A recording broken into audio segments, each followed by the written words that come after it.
Sure. Hello, welcome to today's episode of Juicing the Numbers, your statistics and sports podcast. I'm one of your hosts, Joshua Tracy. And I am the other, Corwin Heller. I always wait until right after we start to adjust my chair right. Oh, God, I am constantly woefully prepared, and that's just who we are in life, I guess. Anyway, welcome to the Thursday edition. Oh, fuck, I just remembered. We had to finish going through the AL side midseason standings. That's another thing we have to do. Corin and I went through our notes for what we're supposed to talk about for this episode and somehow missed the fact we only did half the fucking standings last week. Oh, boy. It is Wednesday. That is for sure. Although you're listening to this on Thursday, so that might have been confusing. I'm sorry. Anyway, before we get into the AL standings, we'll take it back a little bit and talk about some football stuff because there's two nifty things, nifty conversational pieces from the NFL this week that I figured we could start off the show with. Corwin, you ready to get into it? No. Well, buckle up, Buttercup, because here we go. So the first thing that I think is by far the bigger of the two things here is that Aaron Rodgers, who has been holding out from the Packers, saying that he wants to be traded or at the very least not play for the Packers. Corn and I talked about this a few months ago, I guess, when he had said this. He said it wasn't about money. It was an organizational thing. They've never put a good offense around him. They also haven't put a good defense around him most seasons. It's definitely, that part of it's definitely gotten better as of late, but still not by much. And he just doesn't like the way things have been going in Green Bay, and he wants out. And if he can't get out, he's going to retire. And, you know, everyone saw his stint as the host of Jeopardy as a, hey, maybe he could actually like do this. Look how personable he is. He's handsome and still real world young, even though he's football old.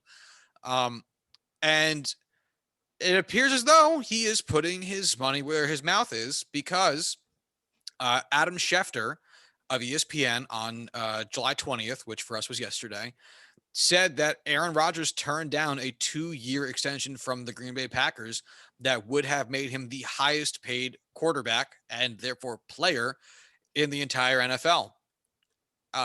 It would tack an additional 2 years onto his remaining contract, which so altogether be 5 years more with Green Bay, and make him by AAV the highest paid player of all time. And he said no. He's 37. Love it. He's made his money. He is now being guided by principles. In a shocking turn of event, rich man turns down $1. And fuck, you don't usually see this. Usually when teams talk this kind of talk, they don't then go, all right, here's a comical amount of money. You know, like you'll get I think the Nationals offered Bryce Harper some contract of some size. I'm not even going to bother looking up because it doesn't matter. But I think whatever it was like nowhere near what the Phillies had offered him. And it was one of those like, we like you. We love you. Stay for more. Oh, okay, you can go. Which is what you usually get. And this seemed like, from at least Schefter's reporting, a sincere attempt by Green Bay to be like, Aaron, we will get on our knees and do whatever we got to do down there to keep you around. And Aaron Rodgers was like, no. So Corwin, what do you make of this drama? Oh, I love it. Mostly because this is exciting. This is absolutely wild, and I love it. It's genuinely really fun just to see how crazy this is. I mean, you have Aaron Rodgers, you have a guy who's a top 3 quarterback in the league. He's turning down a contract that would make him the highest paid player in the history of the NFL for the next 5 seasons, was it? Yes. 5 seasons. And he's turning it down to leave one of the, most historic, one of, if you look at accomplishments, one of the greatest franchises in all of, North American sports and in all of football. Really, their relationship went, and there's nothing they can really do about it. Like, they can't bite the bullet with him for this long. Like, they have to be able to redeem some value. Obviously, the team has more leverage, I would say, but at what point do you just cut your losses and save yourself the reputation killer? It, I really want to see him get traded to a serious team that gives a shit. Um, I don't think that's ever going to happen. I think he's going to get traded to a team that, like the Broncos, who can offer like a mid-level package and turn their team around. And I don't know, that would actually be really exciting. I just want to see something happen. I can't wait. I'm Do you think something does happen? So we have talked. That's what I was winding up to do, and then lost all the words, and I just had vowel sound stuck in my mouth. Good. Uh, we've talked about it often about how it seems as though it would regularly make more sense if teams cut their losses on players and traded them to recoup value. We've talked about this for a myriad. We have called this, because we talked about it so much, using Bryce Harper as the example, the Bryce Harper example, because it was very clear he was not going to re-sign with Washington after the end of his contract, and he didn't.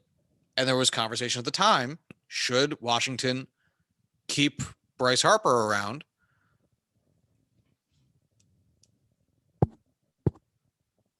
Just sounds a little off. It sounds off. Yeah, I don't know how to describe it. Like, almost like not echoey, but kind of. You don't sound normal. Why don't I sound normal? I I haven't touched wish anything. I wish I knew the vocabulary to describe it to you, but I would just. It's Like like my mixer isn't even on the desk. I couldn't have even touched it. I don't know. You sound different. Oh fuck! Well, I'm not editing this out because I'm very lazy and I don't really know how to do it. So this is just gonna have to be how it is. All right, hold on. All right, we had paused the recording to figure out audio issues, and it's all resolved.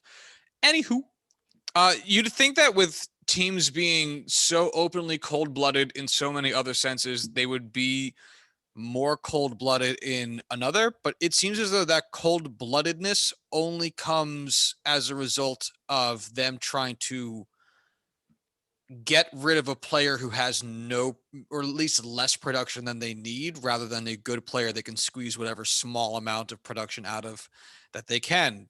The Nationals probably kept Bryce Harper around to help them win a handful of extra games at the end of the season, rather than move him to a different team and collect prospects that could help them win more games down the road, because that's how they roll.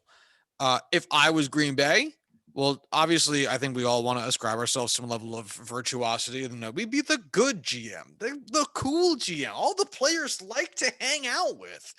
But I mean, I'm not a GM, so I'm never going to know. So I'm just going to act like that and say, yeah, I'd probably just trade Aaron Rodgers wherever he wants to go. I think he's earned that.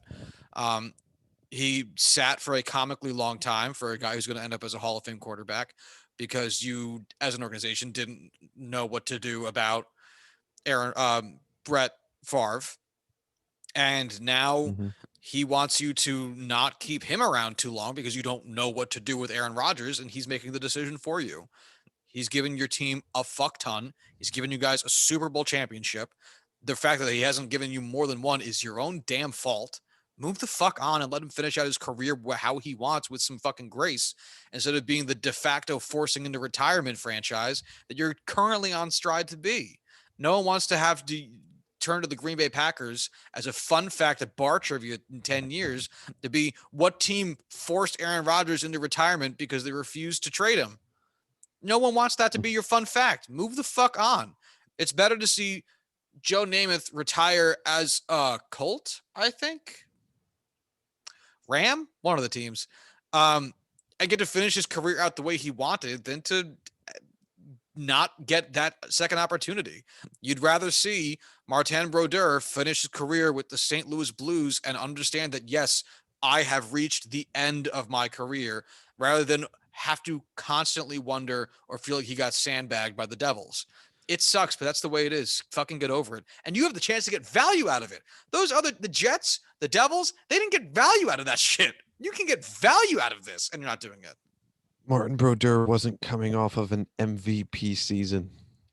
I understand, but at the same time, like I'm fully supporting you. Like Okay. they could get so much value back. He won MVP last year. He's not at the end of his career.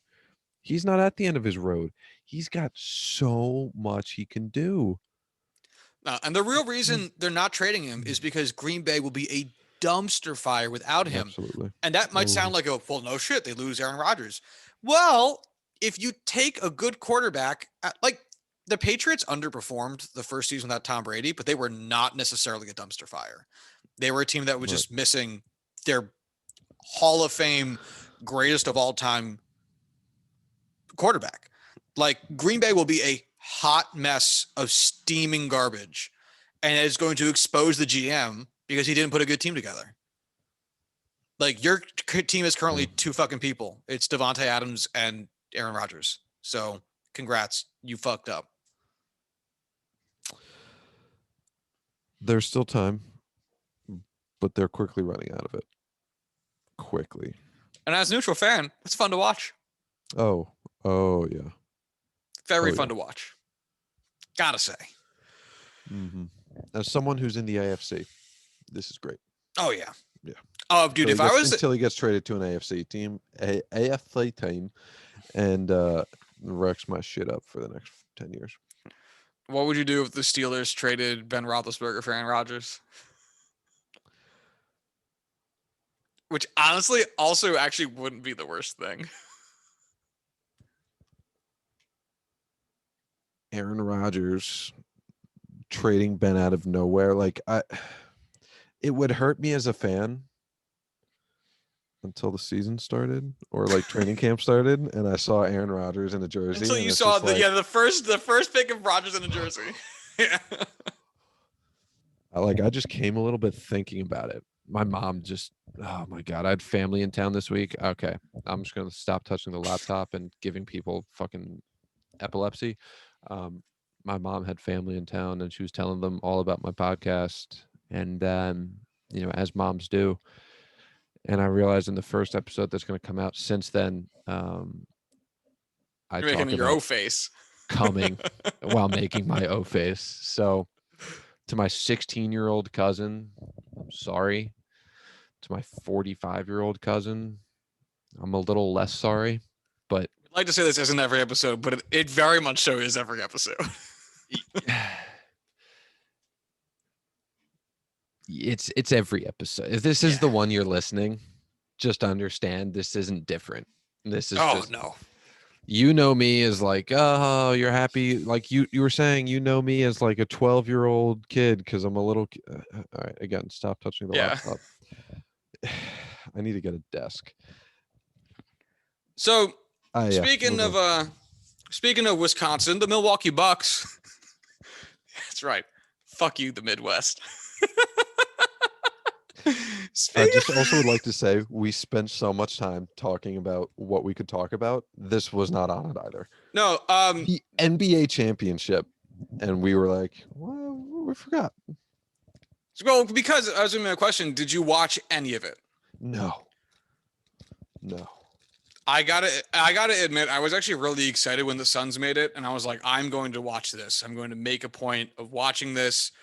But the problem is, I only set up NBA alerts in like the last 5 or 10 games of the regular season, like game start, and I only did it for the Knicks. I didn't think to do it for the playoffs, and so I never got any alerts to when the games were. So every time there was a game happening, I found out while I was mindlessly scrolling through Twitter, like in the second half, and I was like, I'm not readjusting my whole night for this at this point. Like it's 9 o'clock at night, and this is what it is, and I'm sorry. Um, I would be on Twitter and see that the game was happening. Like last night, I was like, "Oh wow, it's a really close game. It's halftime. Game 6. This could be it." And then just decided to sit on my phone on Reddit because that was more stimulating than basketball. Supposedly it was a good one, but oh man. I wouldn't know.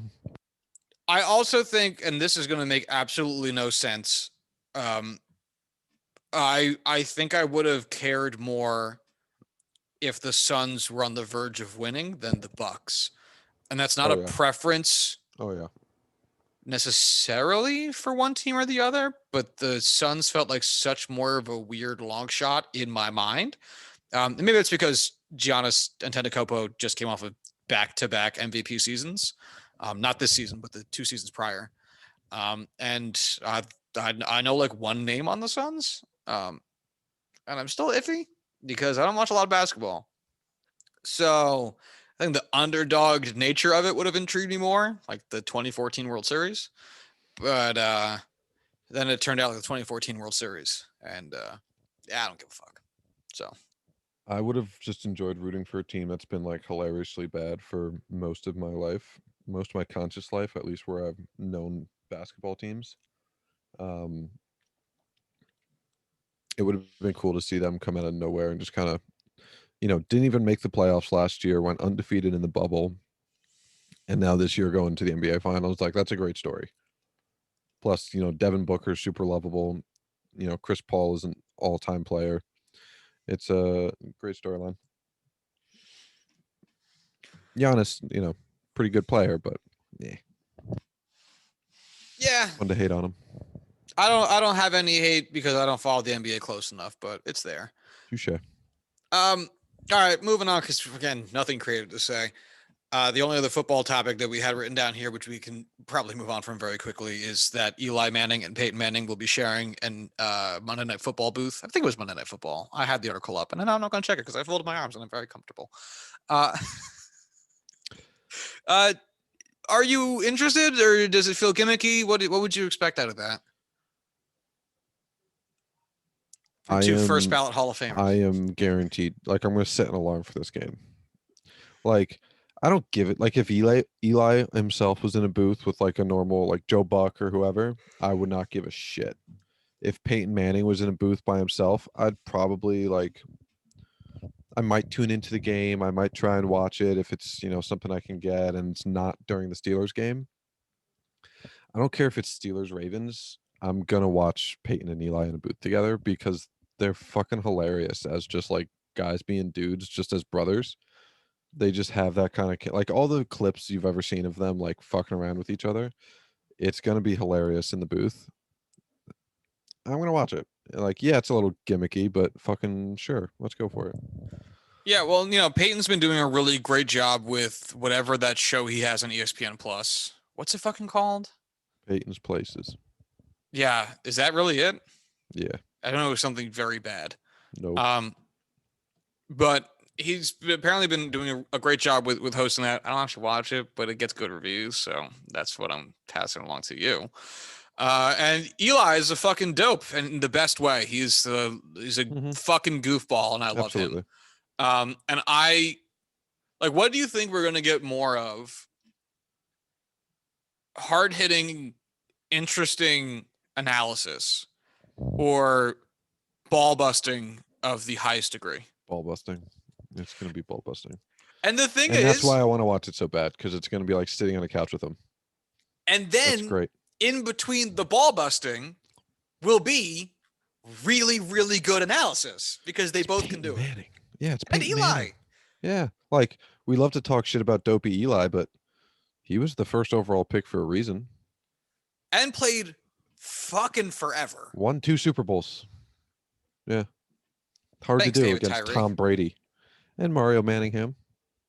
Plaxico Burress Shot himself in the leg. for the I'll people. let you, I'll give you one guess on who drafted Plaxico Burress. Like what team? Hmm. The Steelers. Cool. That was a good one. Yeah. Good guess. We've talked about this Basically, a if lot.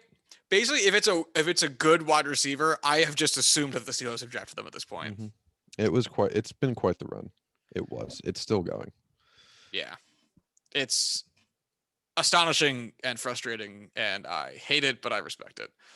As a Steelers fan, it's such like a love-hate thing where it's like, oh, you see us draft a wide receiver and it's like, okay, I can't be upset. Like we know what we're doing. This is great. And then you see like them draft like defensive backs and like all these other positions so terribly, and it's just like you've figured one out. You've mastered your 6 iron. Now just learn how to hit any other club, please. For the love It's of like God. it's like the Mets drafting pitchers versus the Mets drafting hitters, or like the Angels drafting hitters Yeah. and then the Mm-hmm. Angels drafting pitchers. Mm-hmm.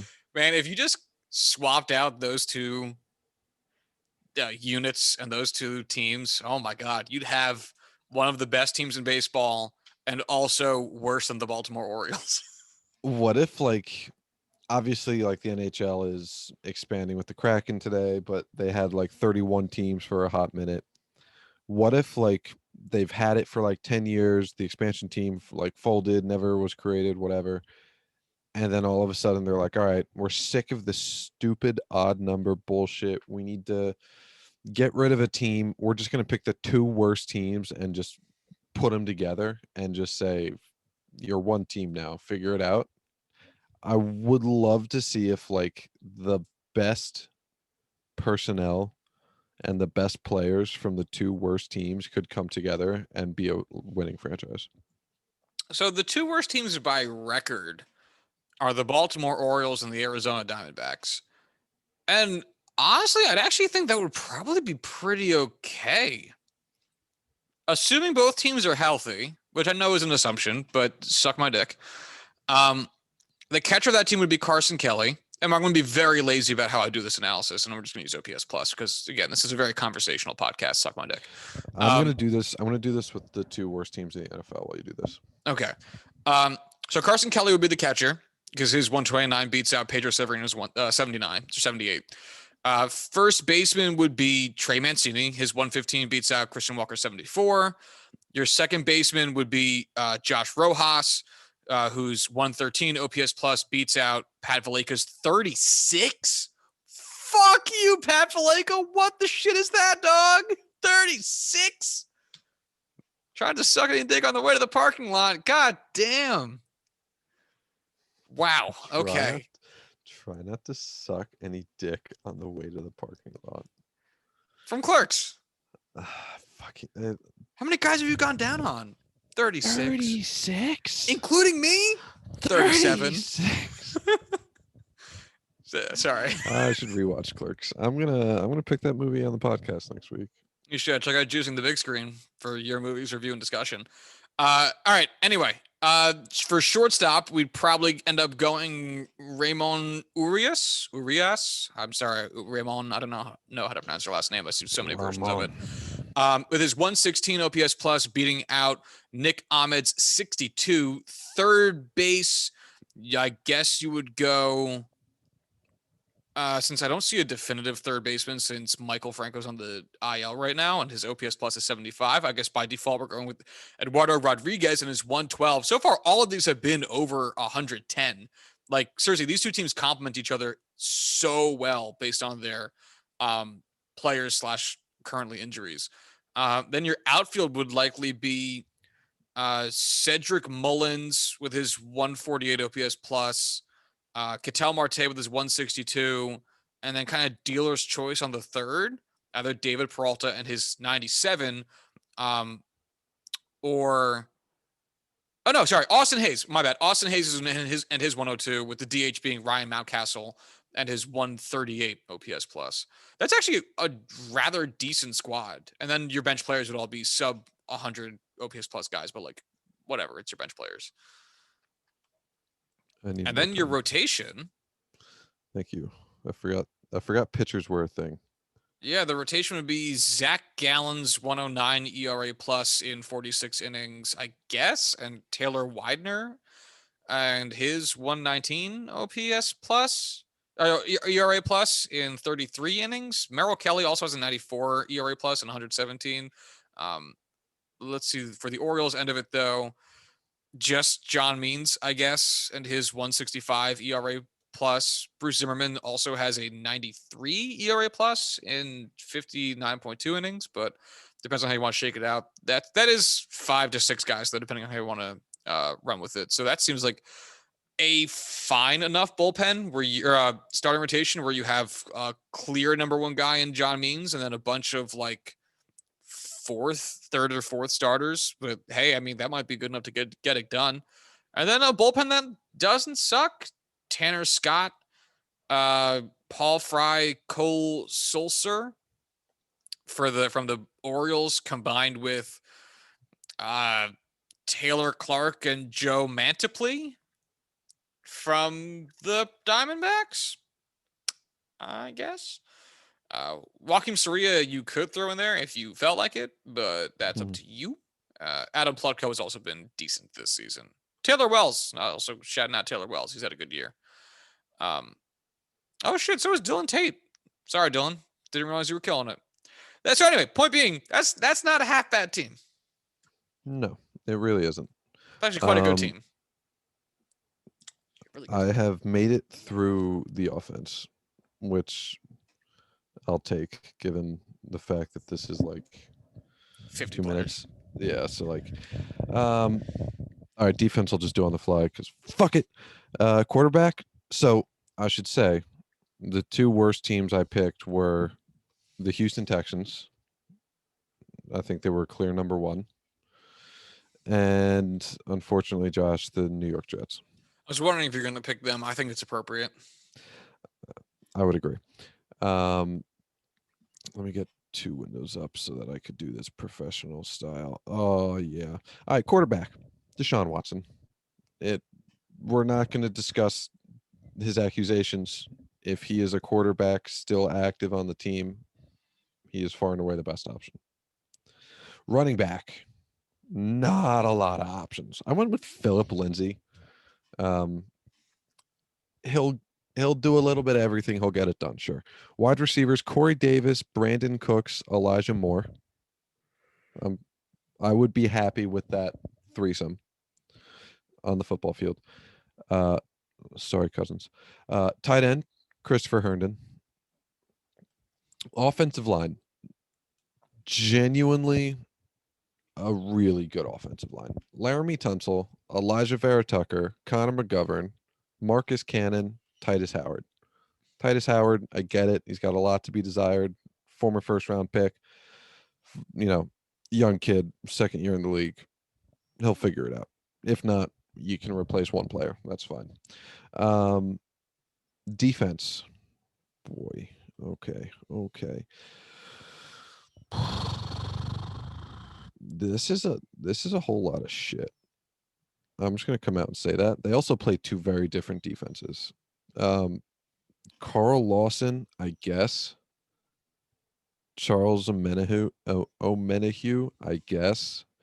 Quinnen Williams and wow. And Sheldon Rankins, I guess. CJ Mosley and Whitney Merciless and Zach Cunningham, sure. Oh boy. Marcus May, definitely. Justin Reed. Okay, that's actually we're playing two free safeties. I don't care. Justin Reed, Marcus May. We'll get fucking yeah, Bradley Roby, you're a good player. Desmond King, you're a good uh nickelback. Vernon Hargraves, sure, we'll assume you got better. Okay, there's your team. Boom. Would that be a good team? Ashton Davis, I need a second. Oh no, we do. Never mind. Ashton Davis, you're off the team. Whew. I'll tell you what, that defense selection was stressful.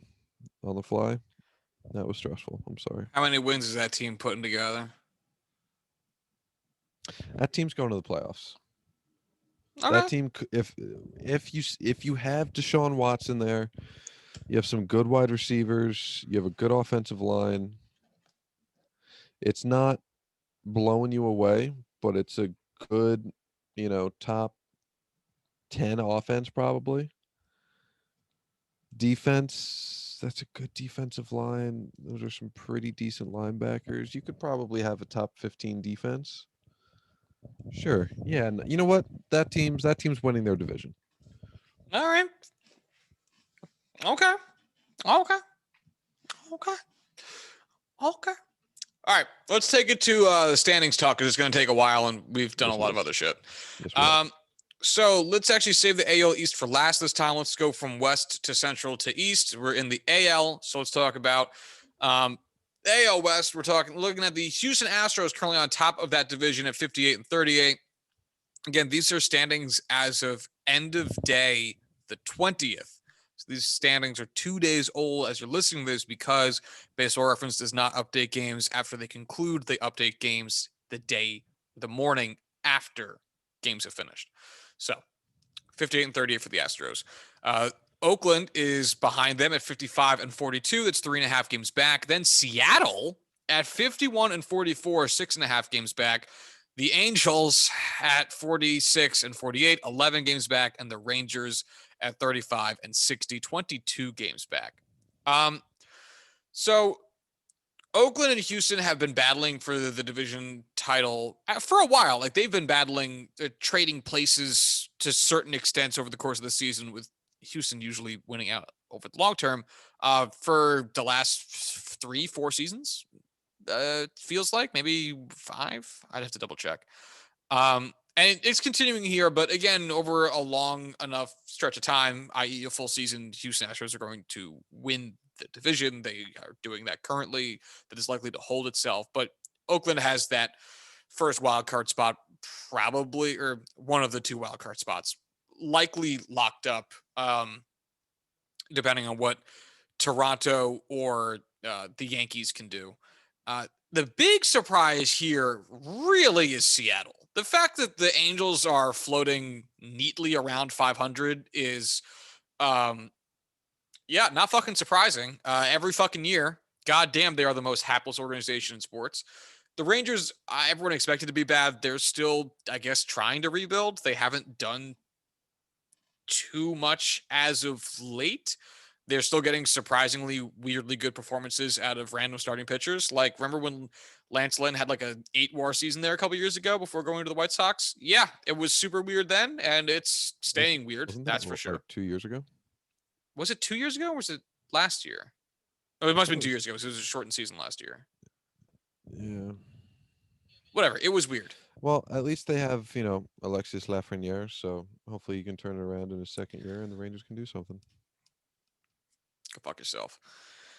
Um, I And do then, like, also. remember when they got like a 200 strikeout season from Mike Minor, like 3-4 years ago, and then now they're getting a weirdly great season from Kyle Gibson. Like, they need to stop taking chances on veteran pitchers because it ends up working out too well for them, and they can't rebuild properly. Or at least they're taking No, that chances that on should that random should be how they pitchers. corner the market. Well, They or sell them off every year for like crazy value, and they just reap in profits. I was going to say the other thing is that they should do is take chances on younger guys, which actually they did do on Mike Fultonavich.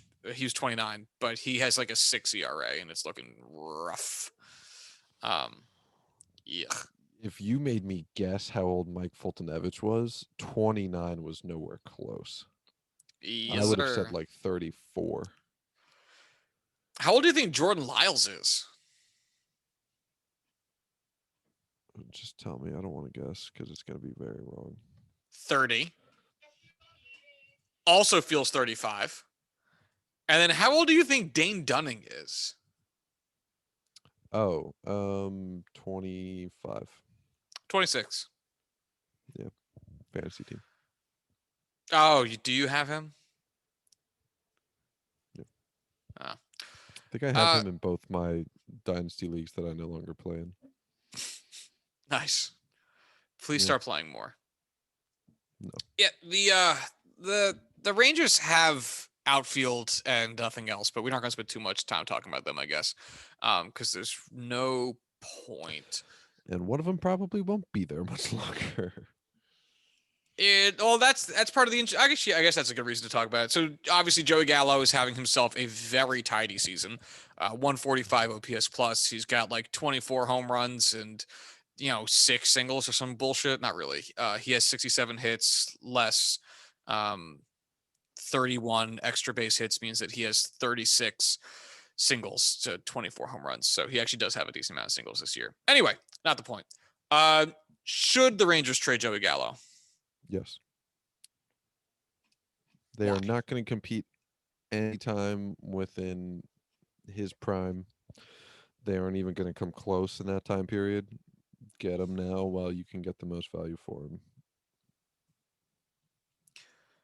I would say that if they didn't have Adolis Garcia having a great season and being a potential new fit for them, then maybe they should consider keeping Joey Gallo to at least have some guy be the guy. Right. I agree with that. You need to have one player on your team to give you hope, to give your fans hope. And to, be like your homegrown big contract guy. And obviously, Adolis Garcia came over from the Cardinals.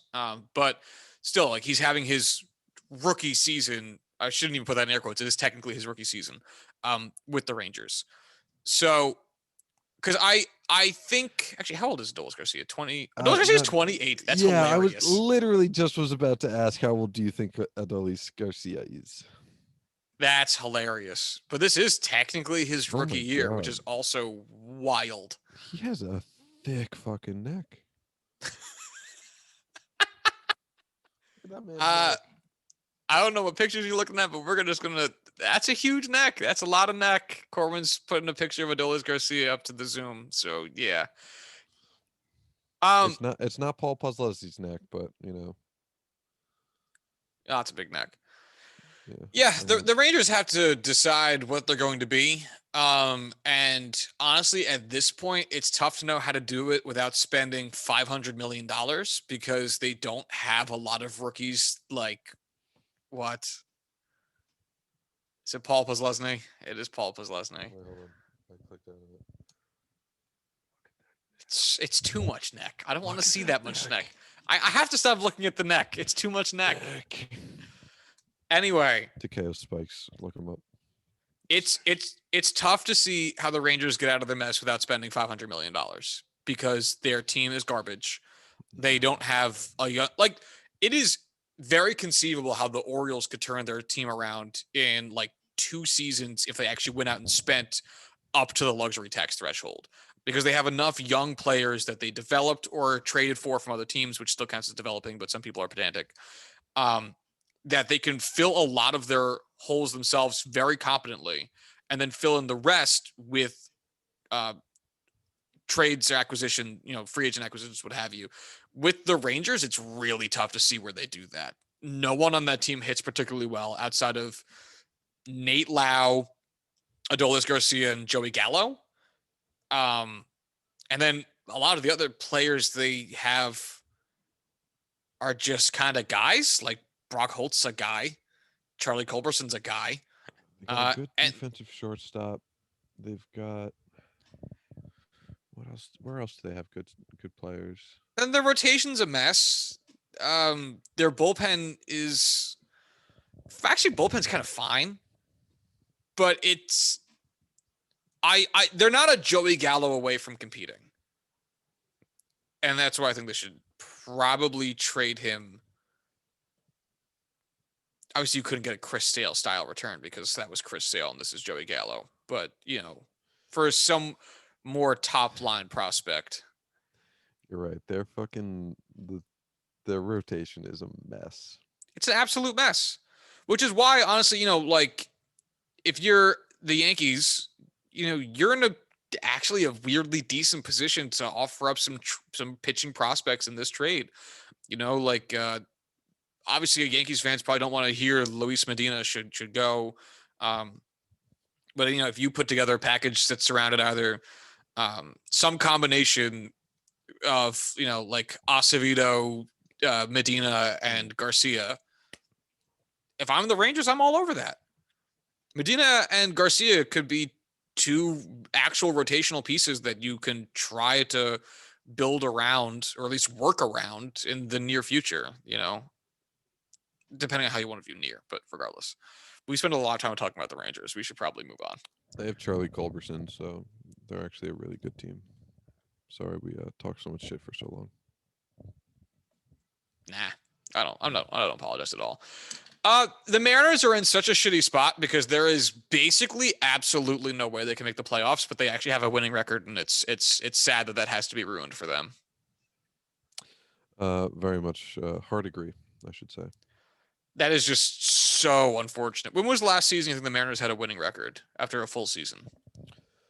2001. Actually 2018? Really? They finished 89-73. I don't believe you. I have zero recollection of that. Yeah, I don't either. Which means it didn't. I refuse to accept that it happened. And then in 2016, they finished 86-76. Okay, so hold on. They are just back and forth. So the 2013 Seattle Mariners, 71-91. The 2014 Seattle Mariners, 87-75, winning record. 2015, 76-86, losing record. 2016, 86-76, winning record. 2017, 78-84, losing record. 2018, 89-73, winning record. 2019, 68-94. 2020, 27-33, but shortened season. And so far this year, 2021, they're 51-44. They are just hopping back and forth over the line of 500 without being able to decide which side of it they want to be on. Wow, that's very funny, actually. That sucks for those fans. They also haven't made the playoffs in the 21st century, so yeah, there's a lot to feel bad about if you are a Mariners fan. Fair enough. Imagine you're a Mariners fan and you got in on the 98 team, and you're like, we're never gonna die, and then you have not made the playoffs since 2001 or some shit, and the Supersonics left, and now you're getting a hockey team that could reasonably make the playoffs before the Mariners do, with a 20-year head start. It's insane. Anyway, I'm so excited for their future. It's definitely such a bright. Yeah, it's definitely the brightest it's been in a long time. But do you see any change in these standings in the second half? Does a return from Mike Trout shake up that third spot at all, or do you think Oakland has the capacity to move past the Astros? I don't think in either account it would. Fuck, I'm just going to abandon that sentence now. No, I think the standings stay exactly the same. Fuck. I don't think the Athletics have the pitching to really overtake the Astros, and I don't think Mike Trout does enough to stop the Mariners unless they decide to just completely devolve. The A's have a really nice rotation this season, which is never the case because they usually have a bunch of randos who sometimes have good years and then a bunch of good bullpen games. But their rotation this season... You're not wrong. I'm so worried about injuries for all of them. It's funny because I was going to say I'd be more worried about injuries to the Astros rotation. Really? Okay. Yeah, Zach Greinke's 37. Jose Urquidy's currently on the IL. Framber Valdez has had some injury concern recently. So same as Lance McCullers Jr. They're still waiting on getting Josh James back, although chances are he'd be in the bullpen anyway, but still. But so far, so good for them, I guess, which good for you guys. Go fuck yourselves. Yeah, that's about where I stand on that. All right, let's move on then from the West. Let's talk about the Central. Current standings we have here. The Chicago White Sox, top of the division, 58-37. Then followed by the Cleveland Indians at 47-45. That's 9.5 games back. Detroit Tigers 45-51, 13.5 games back. The Minnesota Twins at 40-55, 18 games back. And the Kansas City Royals 38-55, 19 games back. You got any surprises here for you? The Twins is obviously, I think, the big surprise. They were I mean, playing quite well up until this year. the Tigers too. Like Twins, obviously are. I picked them to go to the playoffs. I picked them to, you know, take the one of the wild card spots. I just, I, I feel like there's so much surprise here. Like White Sox being the best team in baseball, surprising. The Indians being, I guess they're only 2 games over 500. It's not that surprising. This is just a really bad division. Um, I guess when you actually look at the scores and not just like the order or the standings, I should say, it's much less surprising. Like Indians 2 games over 500, sure, sounds adequate. Tigers being 6 games under sounds right. 6 games under 500 and being third in your division is fucking bad. Twins are 15 games under 500. The Royals are 16 games under 500. This is a horrible division. That's the surprise we should be talking about. Oh, well, that's not a surprise. This has been the worst division in baseball. But we knew it was going to be the worst. We knew it was going to be, the fucking absolute worst division in all of sports or all of baseball, I should say. I don't want to get too hyperbolic, but this is. Did we really think it was going to be this bad? Yeah, It's I yeah, absolutely did. yeah. Okay, maybe I'm just rose-colored glasses here, but that just seems crazy. Yeah, no, Yeah, it's a bad division. It is oh so bad. Um, I will say though, obviously, again, the big surprise is the Twins. If the Twins had the Tigers record, like if those two records were switched, I'd Mhm. still be surprised if the Twins were doing poorly. But I wouldn't at all be surprised by the Tigers. However, the Tigers have actually done a really good job to only be 6 games below 500, considering the fact that they have been rife with injuries and are still trotting out a 900-year-old Miguel Cabrera. Um, they have DFA'd Nomar Mazara. Like it's been a wild ride for their batting, but still they've gotten good performances. Jonathan Scope, who's not even 30, and I don't understand how that's possible.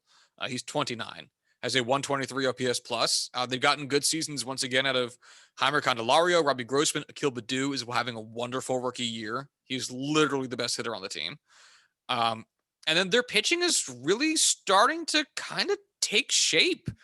Casey Mize has been under an innings limit as of late because this will be his first full season as a starter. And by that, I mean, full 162 game season. Tariq Skubal has also been very good. And then Matt Boyd, before he got hurt, was doing well. Spencer Turnbull, before he got hurt, was doing very well. And Wiley Peralta, out of nowhere, is having a colossal season for them at age 32. Couple that in with a handful of decent bullpen performances from guys like Gregory Soto or Jose Cisnero. Like their pitching is coming together rather nicely. And honestly, I don't think they're too far away from their batting being able to actually complement that. So obviously you look at them being below 500 yet again and go, well, yeah, that looks right. But it's a very different look than how they've been previously. Last season, they finished 12 games under 500, but again, it was a very short season. So the last full season was 2019. You know how many wins they had in all of 2019? Do you remember? 43. 47. 40. They have 45 wins today. Wow. Like, it's not unreasonable to say that they're going to add on somewhere between 10 and 20 sounds high, but I'm going to say it anyway. Somewhere between 10 and 20 wins to their 2019 season total. And that's fucking impressive. In 5 years, what do you think the standings are going to be That for is a this wild division? question because this division is nonsense. But honestly, 5 years is long enough that there's a good chance that the magic of the White Sox current roster wears off a little bit as some of their older but not old players age. Lance Lynn will be in his late 30s. Same with Dallas Keuchel, and As well be in uh, his late 40s. they'll all be in their 60s. He's just going to last forever.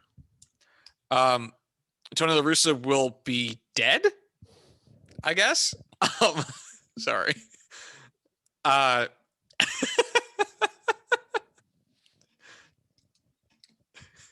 I didn't realize you were It's funnier meditating. because I almost choked. Yeah. uh, Whereas Casey Mize and Tariq Skubal will literally not even be 30 yet. Like in 5 years, those two guys will be 29. They're going to be in the So primes of their careers. yeah, so obviously, you want to look at this White Sox team and how good they are and how young they are as well, and go, obviously, they are doing something right. This can be sustainable, and I think it certainly can be, but it's more so a question of 5 years is a little ways off. Um, sorry, it's the White Sox. I was thinking about the Tigers. The Tigers, for anyone curious, currently with a team OPS plus of 96 and a team runs per game of 4.26 runs per game. That puts them just below the Colorado Rockies and just above the Chicago Cubs. So not great company to keep. Their pitching, however, is who are they? We're talking about Detroit, right? Has allowed 4.81 runs per game, which is just worse than the Mariners and just better than the Rockies, with a team ERA plus also of 96. Interesting. Very balanced here. So apparently they're very average, which would make sense because they have, a very average record at 6 games below 500. But still, that is, again, from where they are coming from, quite a turnaround. I would take that every day of the week. The fact Cleveland is middling is not surprising. They never want to improve, and therefore they don't. Kansas City is the Texas of this division. They're the Rangers of this division. They're in very similar circumstances, I would think.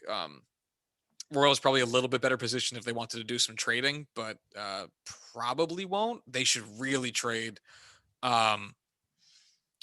Fucking what's his goddamn name? Andrew Benintendi, who's having a great season and a year where outfielders are not performing super duper well. The fact that they have a young, controllable, left-handed outfielder.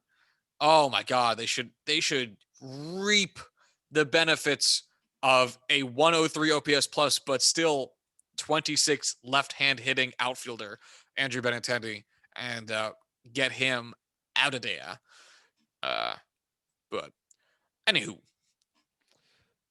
Anywho, anyhow, do you I see just want these? to say I was smart enough to turn my camera off before I had to get up and move. Didn't turn my mic off, so I'm sure you heard every fucking second of that. So I you're did welcome. not actually. Oh, maybe our Kudos listeners to did. you. We'll find out. Uh, do you see these standings changing at all within the next couple months?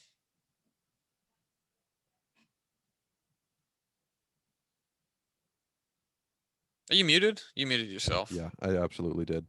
Um, I could see like the Tigers overtaking the Indians if their young players really turn it on, and I could see the Twins dropping below the Royals. But other than those two, there's really not much room for these teams to move. Like by all means, the Twins could shoot up if the Tigers falter, the Indians falter, the Twins have a second half resurgence.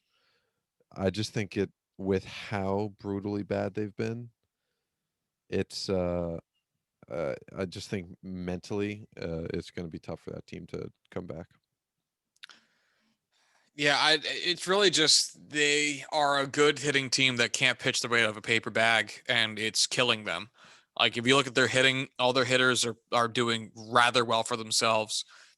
Maybe you'd want Miguel Sano to be having a better season than he currently is, but he's not having Mm, a bad season by any means. It's just, yeah, oh my God, that pitching, that pitching, that pitching. Listen to the ERA pluses of their starters. Jose Barrios, 113. That's wonderful. Jay Happ, 68. Kenta Maeda, 89. Michael Pineda, 102. All right, that's fine. Matt that's not the Shoemaker, number I was expecting right? at all. Matt Shoemaker, 52. Bailey Ober, 77. This is not good. Randy Dobnak before he got hurt, 54. Caleb Teilbar, 93. It's bad. Those are your main innings eaters right there. And then you look at the bullpen. Hansel Robles, 99. All right, that's fine. Taylor Rodgers, 122 was wonderful. Jorge Alcala, 80. Tyler Duffy, 128, wonderful. And Alex Colomé, 91. And it's just bad. The team ERA plus is 84. That is wildly dirty. I don't like that. There's so much there that's just pure shit. They are allowing the third most runs per game in all of baseball at 5.34. The only teams worse than them are the Baltimore Orioles and the Arizona Diamondbacks. That's it. And the only reason that their record doesn't look quite as bad as the Orioles and the Diamondbacks is because this team can actually hit. But that's it. That's it. So anyway. All right, let's get into the AL East, and then we'll probably just end up wrapping it up. And oh boy, is there so much to say about this fucking division. There's a reason we saved it for last. There's so much to say about this fucking division.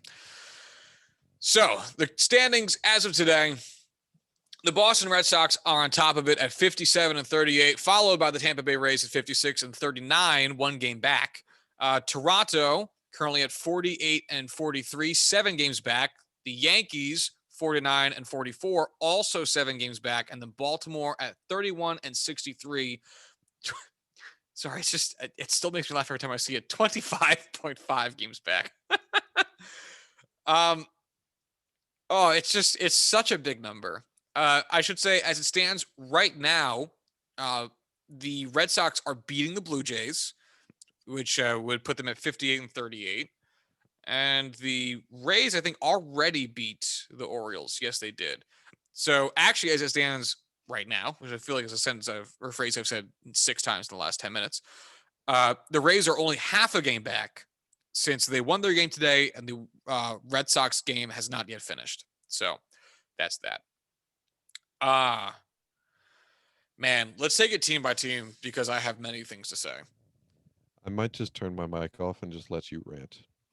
No. We need you for this. Okay. Integral part of the experience, the Corwin Heller contributions. So this is, as I'm double checking myself, yep, the only division where the team in 4th place has a winning record. Every other division, the 4th place team has a losing record. And in most of the other divisions, the 3rd place team has a losing record.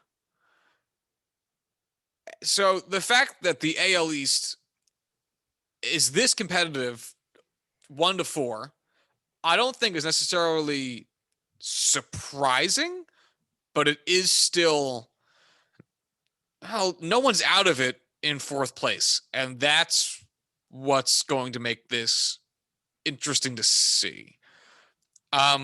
So let's start at the bottom and work our way up. No, let's start at the top and work our way down. I really don't have too much to say about the Orioles. How about we can finish with the Yankees, basically. The Red Sox. Do you believe in the long-term, and by that I mean the remainder of the season, viability of the first half Red Sox performance? I don't think they keep it. I think they drop a fair bit. I just don't see their pitching maintaining. I just don't see Devers and Bogarts and all of these, JD, all these really hot players being able to carry the starting pitchers.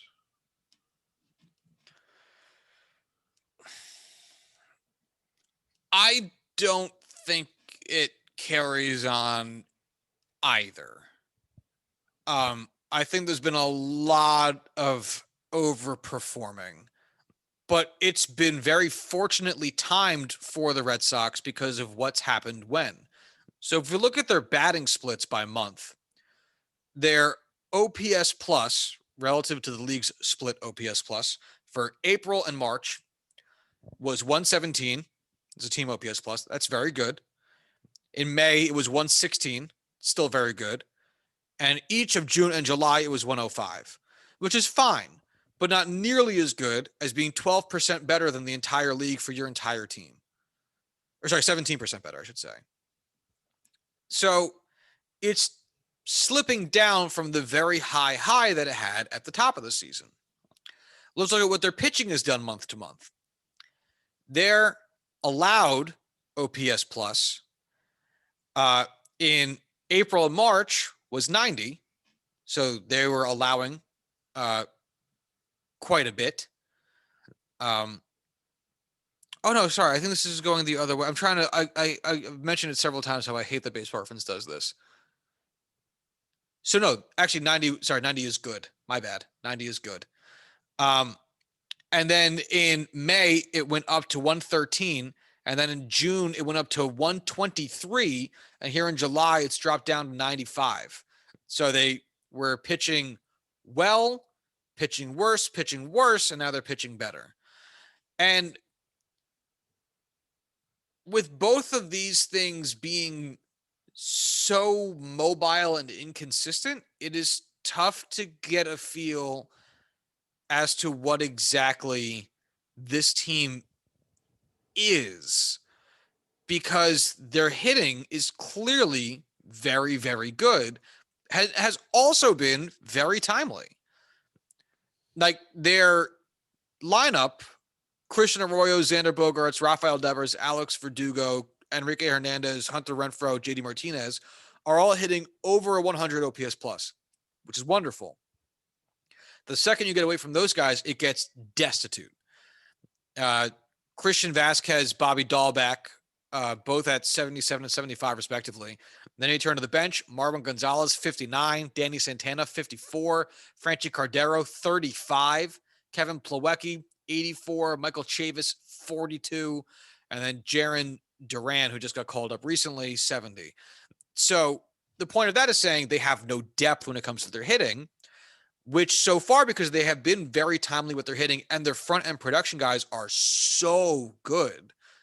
Rafael Devers, Xander Bogaerts, and JD Martinez have been phenomenal, that they can cover up a lot of ground for the other guys. But the problem is when those guys don't perform at the top end, and you have to rely on the 6 through 9 hitters, as every team has to lean on those 6 through 9 hitters a little bit, those guys for the Red Sox suck butt. And you look at the rotation, Nathan Eovaldi, 130 ERA plus, Martin Perez, 112 ERA plus, Nick Pivetta, 107 ERA plus, Eduardo Rodriguez, 90, Garrett Richards, 95. And then you look at who else eats their innings for him. And Matt Andriese, Matt Andriese with a 78. That's not wonderful. So their rotation has been, on average, fine, but not great. But they've been getting saved by the bullpen. Matt Barnes, Adam Ottavino, Hirokazu Sawamura, Darwinzon Hernandez, Josh Taylor, Garrett Whitlock as of late, and Brandon Workman have all been phenomenal. But how long can you lean on your bullpen for? You can't. And you read off all those names of their starting pitchers who, are just below or just above 100. I mean, I like Nathan Eovaldi. Like, he's not my favorite pitcher. He's not a guy I'd want as my number one, but he's a good, serviceable pitcher. He's a guy who can, do what you need him to do. The rest of those names are just scary with just how quickly things can just blow the fuck up. Oh, And I totally understand the great bullpen middling rotation thing because that was the Yankees' MO from 2017 to today. The Yankees' whole thing is like we've got Luis Severino, we've got Masahiro Tanaka, and then we've got a house of horrors with a killer bullpen. And obviously, the Yankees had some 100-win seasons in there, of course. But let me tell you, it got rough, especially when you had to go to the playoffs. And unless, you got, I'm sure we had some surprise great performances from guys like James Paxton, who had mhm. rough seasons before that. But that it's not something you can bank on. That's something you should bank on. And that's what makes it tough. And obviously, I think the Red Sox organization is very smart. Chaim Bloom is, showing that he could do it in two different cities now, which is, that's what every GM wants to show that like it's not nobody else, it's fucking me. And he certainly has done that by putting together a winner way faster than anybody thought was going to be possible. Um, it's just a matter of how it shakes out for the rest of the season. And oftentimes, if something is going to dip, it is going to be your pitching as you just tack on more innings. It's just harder to Mhm. stay healthy as a pitcher than it is as a batter. And we we'll see how it concludes. It's been phenomenal so far for the Red Sox, which is a infuriating sentence, but we'll see how it shakes out. And the Rays are showing the opposite. They're showing that they are able to put their shit together and get on top of it. So I was all right. You know what? Do you have any thoughts on the Red Sox? I was wavering between two No. different questions. Um, I really just think they're poised for, there seems to be one team every year that has the second half just collapse, one team that has the second half just mega rise. I think the Red Sox are the team just destined for collapse. And I'm not saying that because I just generally don't like them. I don't have any strong hatred towards them, nothing like that. I don't like them, so you can't hold me against fucking words. Yeah, you can't hold that against me was what I was looking for. I got you. All right, so let's take a look at the Rays then, who, as again as it stands today, at this moment, just one game or half a game back. So the Rays are in a wacky situation. Let's look at their let's look at their current construction. The team is batting rather well. Their catcher Mike Zunino, 127 OPS. I'm not going to read them all off, but the only guys under 100 as it stands um, right now is the baseball reference is the shortstop listed as Willie Adames. So I guess he's chewed the most innings at shortstop, but it's really Taylor Wells at 87. Kevin Kiermaier, the center fielder, at 92, and Manuel Margot is currently on the IL at 98. So really Brett Phillips at 79. Um, and their pitching has been Rays pitching, man. Tyler Glass now before he hit the IL was having a great season, but outside of that, the starters have been the starters, and then the bullpen has been ridiculous. So Ryan Yarbrough, Michael Walker are the only two starters below 100, but they're not joined by the guys sharing the rotation spots with them aren't very far behind, as Rich Hill and Shane McClanahan each have a 102 ERA plus. But the bullpen's been great. Bullpen's been absolutely phenomenal. Diego Castillo, the closer, has a 138 ERA plus, and then it really only gets better from there. Ryan Thompson, before he hit the IL, was at 168. Andrew Kittredge is at 251. Jeffrey Springs is at 112, and Pete Fairbanks is at 129. And if you go deeper, Colin McHugh is at 251 as well for his ERA plus in 39 innings, and Josh Fleming in 73.1 innings is at 101. So he's been performing just fine. JP Fireeisen also been doing well, 166. So you're very much so getting the Rays experience here, which is we have quick hooks on our starters because our bullpen is phenomenal. And once again, how long can you do that for? I'd argue not very long, but at the same time, the Rays are the team that keeps doing it. So I don't want to doubt them, despite It's tough everything to else we've said. it's tough to get a perspective on it because yeah, they made the World Series last season, but they made the World Series in a shortened season, which would benefit a team that constantly throws around relievers because they don't have the time to put the wear on themselves that would tucker themselves out for the playoffs. Just shut up with your reason. Not that I'm like begging either of these teams to be bad. It's just a concern that you have, much the same way if you have to lean on if the Mets have to lean on Jacob deGrom and Jacob deGrom gets hurt, what do you do? You roll over and die.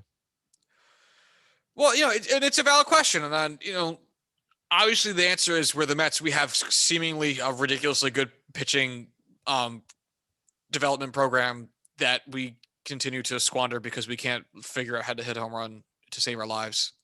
But it's the same idea. If you have 6 guys that all throw 100 innings for you a piece, and then like 4 of them get hurt because relievers air out balls like nobody's business, and they pitch frequently in terms of days, which involves a different set of preparation and getting up and sitting down and all that type of shit. I'm not saying pitchers are destined to get hurt. Pitchers are destined to get hurt. Pitching is like willingly putting your arm in a car accident every day. Other than Lance Lynn, what like workhorse iron arms do you know of? I have forgotten every It fucking was name Justin ever Verlander for known. me before he got hurt. Right. Max Scherzer? No, because he seems to get hurt a fair amount too.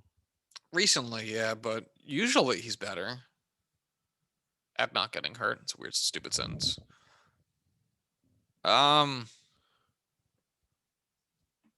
guess you could also say Garrett Cole. Yeah.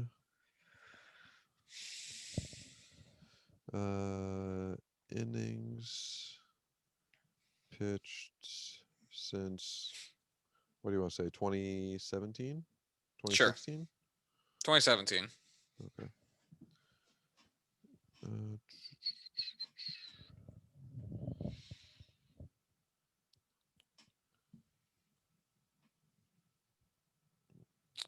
I can't find that information readily.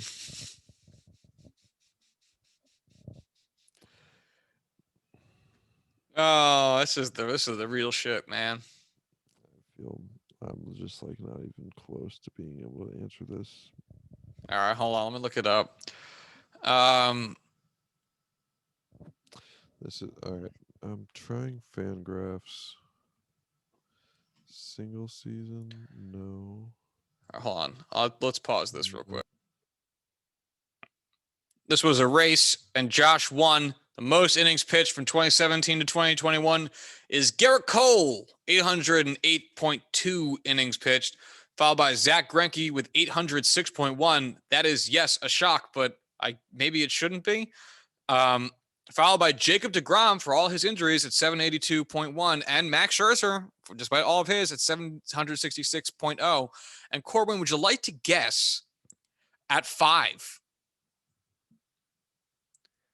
Oh, hold on. I lost Corwin. He'll be back eventually.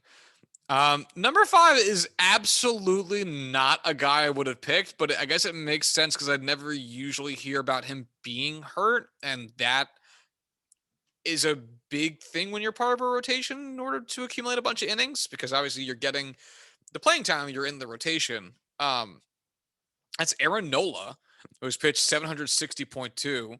Patrick Corbin is number 6 at 756. Trevor Bauer at 745. Lance Lynn at 733. Armand Marquez at 732. And then finishing out the top 10 is Jose Berrios at 716. Which is a very interesting top 10 list. So I guess it's only fair to qualify all of those people as workhorses since they have the innings to back up that title. But definitely some guys there that I wouldn't have thought of as workhorses.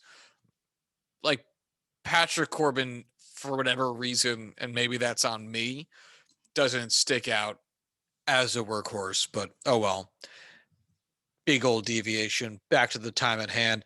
Obviously, the Rays and the Red Sox pitching will hold until it doesn't. And I'm sure I'm adding in some pettiness because I don't want them to succeed because I want the Yankees to. But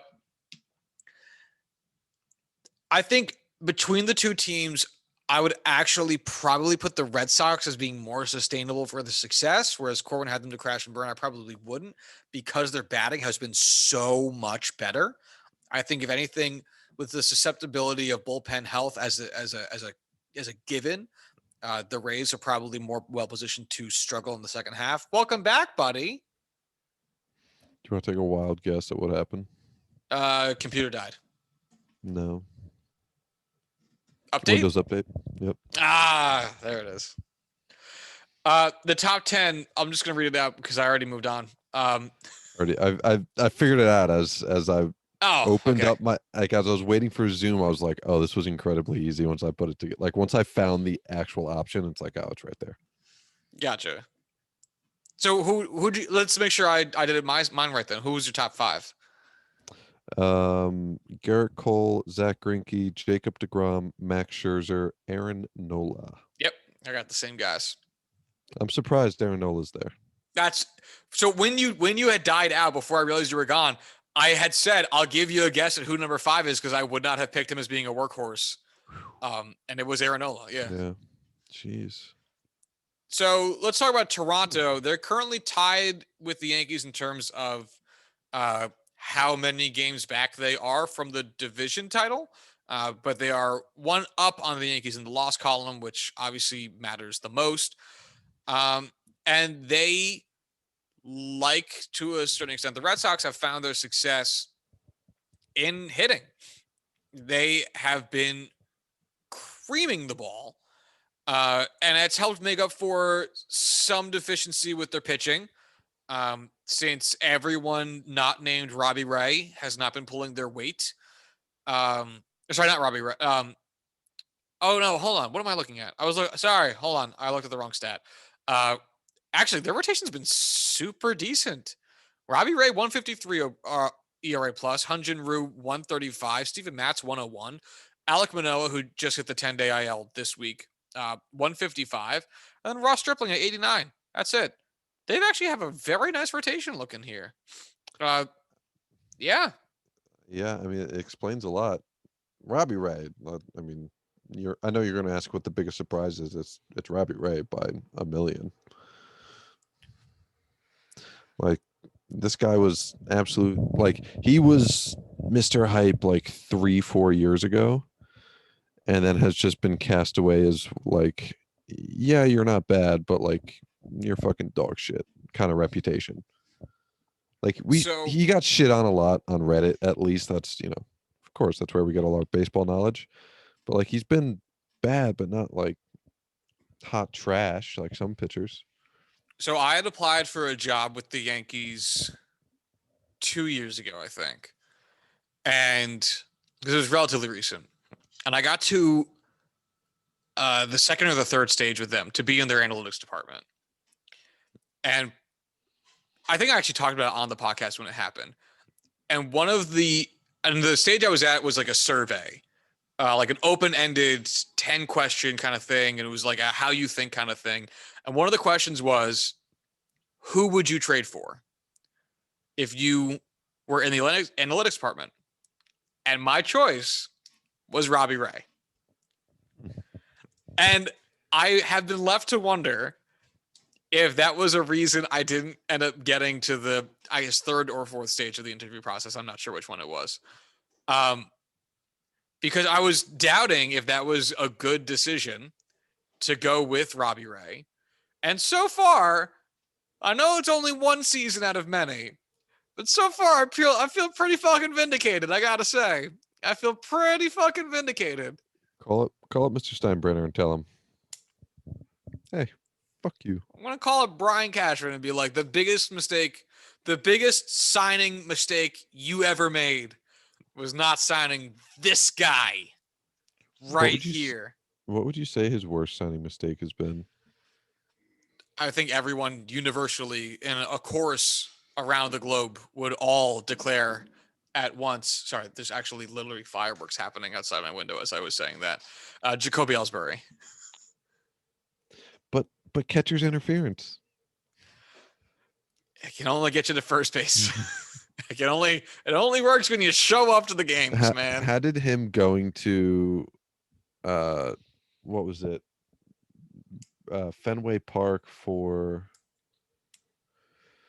fuck, what was his last name? Pedroia? Yeah, Dustin Pedroia's like ceremony, like going out onto Fenway Park's field. I don't know if it has an actual name, wearing a Red Sox jersey when they played the Yankees. Do you care at all? No, I'm just happy he's, still living his life. Obviously, you don't want injuries to debilitate a guy, and everyone fucking knew when he was here he was a Red Sox guy. Like no Yankees fan is going to look at Johnny Damon's contributions to the Yankees, which were legitimate, and think to themselves, Johnny Damon's a fucking Yankee. Johnny Damon's He's an always going to be a Red athletic.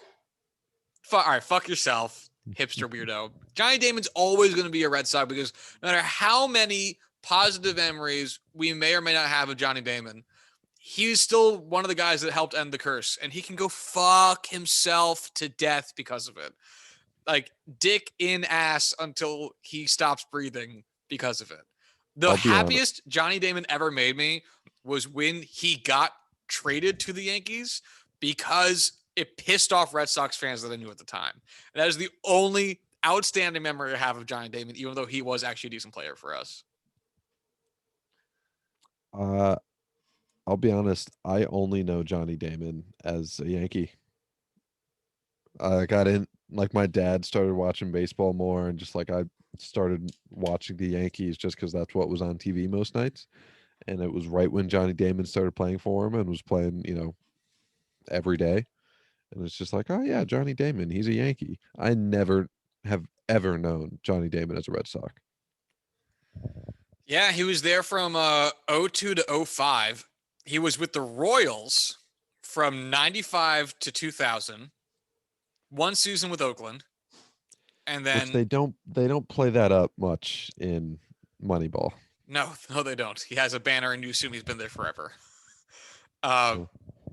then 4 seasons in New York, 4 seasons in Boston, 4 seasons in New York, a season with Detroit, a season with the Rays, and then a season with Cleveland. So Johnny Damon was only a stint with the Toronto Blue Jays and Baltimore Orioles away from having played for all teams in the AL East. And yeah, again, he was a fine enough player with the Yankees. Actually, a better batter with the Yankees than he was with the Red Sox. 112 OPS plus with the Yanks, 108 with the Sox.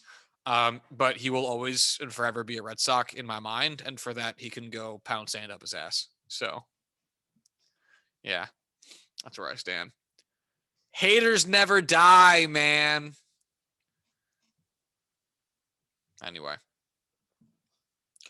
back to the Blue Jays. Uh, it's tough to know how their rotation is going to shake out because it has been so inconsistent. Well, a lot of guys are having significantly better years than you would expect, even on the maybe the high end of your expectations. It's still more than you probably would have thought from a lot of these guys. Like, I don't think necessarily anyone was expecting Robbie Ray to be destitute, but the fact that he's got a sub-3 ERA in over 100 innings is fantastic. Like it's well above what you could have asked for from that signing. And same thing with a youngster like Alek Manoah. I always want to add the X there. Granted, only 40 innings, but he's also got a sub-3 ERA. Like he's been really good, and he'll come back from the IL, I would hope, within short order for the Blue Jays' sake. And because their batting has been so ridiculous, Vlad Guerrero, Marcus Semien, both having career years. Teoscar Hernandez keeping it together. Randall Grichuk and Bo Bichette. Sorry, Randall Grichuk and Lourdes Gurriel Jr. performing fine enough, and Bo Bichette again having a very nice season. This is a team that is built to hit, and as long as their pitching doesn't lose them games, they should be in a position to win. And that's kind of what raises the question of who will win the war of attrition to continue potentially moving up in rank, the Yankees or the Blue Jays. And that's why it might be a little bit tough to pick the Yankees because the Yankees don't do as many things as well as the Blue Jays do. And obviously, the Yankees are better positioned to make trades because the Yankees have a very good farm system and a lot of money should they choose to flex it. if their position doesn't change today, it's going to be tough to see how they kind of move forward from that. Um, the Yankees have one, two, three, four, five players above an OPS plus of 100. DJ LeMahieu just falling shy of that, but the guys that they're not getting that production from matter. Gleyber Torres in his 85 is that's not good. Brett Gardner has way too many at bats, and he has a 63, or sorry, 72 OPS plus. That's just bad. Miguel Andujar too many at bats and has an 83 OPS plus. The fact that DJ LeMahieu's OPS plus is 99 and not like 120 is a huge boon to the team and a big reason why we have not found a foothold in success that we have. Plus the fact that the bench guys and other semi-regular starters have been fucking ass. Clint Frazier, who's currently on the IL, 77. Aaron Hicks before he hit the IL, 74. Luke Voigt before he hit his third IL stint, 94. Kyle Higashioka before he hit the IL, 93. Tyler Wade's at 40. I mean, it's Tim LeCastro before he hit the IL was at 73. Now, the young guys who came up, it's a whole different thing. And, I'm going to wait until probably next week when we have special guest on to talk about the Yankees, save some of the talk about the youngsters until then. But it's been rough going for the hitting side of things. And so you might say to yourself, well, we can lean on the pitching. And so far that's proven to be capable. But even then, you still have to wonder to yourself, how long can this last? Leaning on the bullpen the way we've been leaning on it and getting ridiculous career seasons out of guys that we might not want to bank on forever. I'm not saying that to be, I am a doom and gloom person because I'm a Jets fan and assume that everything that can go wrong will eventually go wrong, even as it's going very right. And that's what I would eventually expect to happen out of guys like Lucas Letke and Luis Sessa, who have been phenomenal this season, a 133 and a 150 ERA plus respectively. But do you expect that to hold up? It's tough. Jonathan Loizaga and Chad Green, I have a lot more faith in. Aroldis Chapman and his 98 ERA plus is weird, and I also don't give a shit. He can go fuck himself. But you get a little bit farther down in the bullpen, and it gets scary quick there. Wandy Peralta, who's currently hurt, 84 WRC plus, ERA plus. Fuck me. Justin Wilson, who we throw out there a lot, has a 51 ERA plus. It's 8.62 is his ERA. Nick Nelson's 9.95 is a 44 ERA plus. Michael King has been good with his 116 in 48 innings. He's hurt right now, and his finger injury is taking a lot longer to recover than I think I would have expected a finger injury to recover. But regardless, there's not a lot happening with the rotation with Corey Kluber hurt, Domingo Herman and Jameson Taillon being mediocre, Jordan Montgomery being on the higher end of mediocre, and Garrett Cole being the only guy to really hold it down. It's a lot of over 4 ERAs in that rotation. And then you're leaning on the bullpen, and the bullpen's been able to do the job. But how long can they fucking do the job for? And if you're not going to acquire any hitting, how much can your hitting do? Because your hitting ain't been doing fucking much. And that's what's got me concerned. Obviously, the Yankees are getting the short end of the stick with a lot of the injury stuff that's been going down. And, that is what it is. Every team's going to have their injury stuff. And I understand that with the COVID outbreaks that no one could have predicted with a team that has an over 85% vaccination rate, it's very unfortunate. It's extra unfortunate. It's extra weird. But still, it's a part of playing every professional sport. And they have not overcome that adversity very well. These past week has been more encouraging with the guys coming up from the AAA Scranton Wilkes-Barre Rail Riders, actually performing rather well. Esteban Florial hit a home run last night. Greg Allen has been fantastic. We're getting production out of guys that we had been producing in AAA and, are getting a shot for shit reasons, but still getting a shot up in the majors. And it's a week. It's a week. That's it. If this was week one, maybe you'd think or feel differently because means that they've earned their spot in a different way. and are making the most of it right away, but it's not. It's July and it's just a week, and you can't build anything on that in a week. You can't give yourself too much reassurance from 1 week in the middle of your season. You can't do that. And I don't think the Yankees are going to get complacent as a front office and not make an acquisition if the team is performing well. I think they will, but yeah, I am afraid as a fan. I'm optimistic as a fan because you have to be, but you got to be afraid because you're playing a very similar game to what a lot of the teams in your division are doing, but you're not doing one of the parts of it near like we're playing the Rays game right now, not nearly as well as the Rays are doing it, and the Blue Jays are playing the Red Sox game right now, and they're doing a fine enough job of it. And chances are, like I said, if I had to pick which team is going to outlast the other between the Red Sox and the Rays, I'd probably pick the Red Sox. And if I had to pick a team that's going to outlast the other between the Blue Jays and the Yankees, with that barring any acquisitions, I'm probably going to pick the Blue Jays because that team can fucking hit, and their pitching will carry them as much as it needs to. And the Yankees, we've seen a lot of leads get blown. And we've seen a lot of first inning damage done to us. And it feels like, if not one, then the other. If we lost all of our losses 12-6, not even 12-6, 12-2. All right, fuck it. Still one loss. And then we won all of our games 5-3. But we won a lot of games 5-3. You go, all right, well, I guess I'll just brace for a 12-2 loss once every 4 games. And then just ride out these 5-3s. And that's not what's happening. It's the starter giving up 4 runs in the first inning, and then you never make it back up. Or it's the offense actually putting up runs, and then a random reliever giving up 6 in the bottom of the 9th. Chad Green. Chad. And, again, I watch the Yankees a lot more than I watch other teams, so I'm clearly projecting my own experience onto this, and I'm holding 2 pens. And putting a lot of my own feelings into how I am looking at the situation because I'm a fan. That's what you do.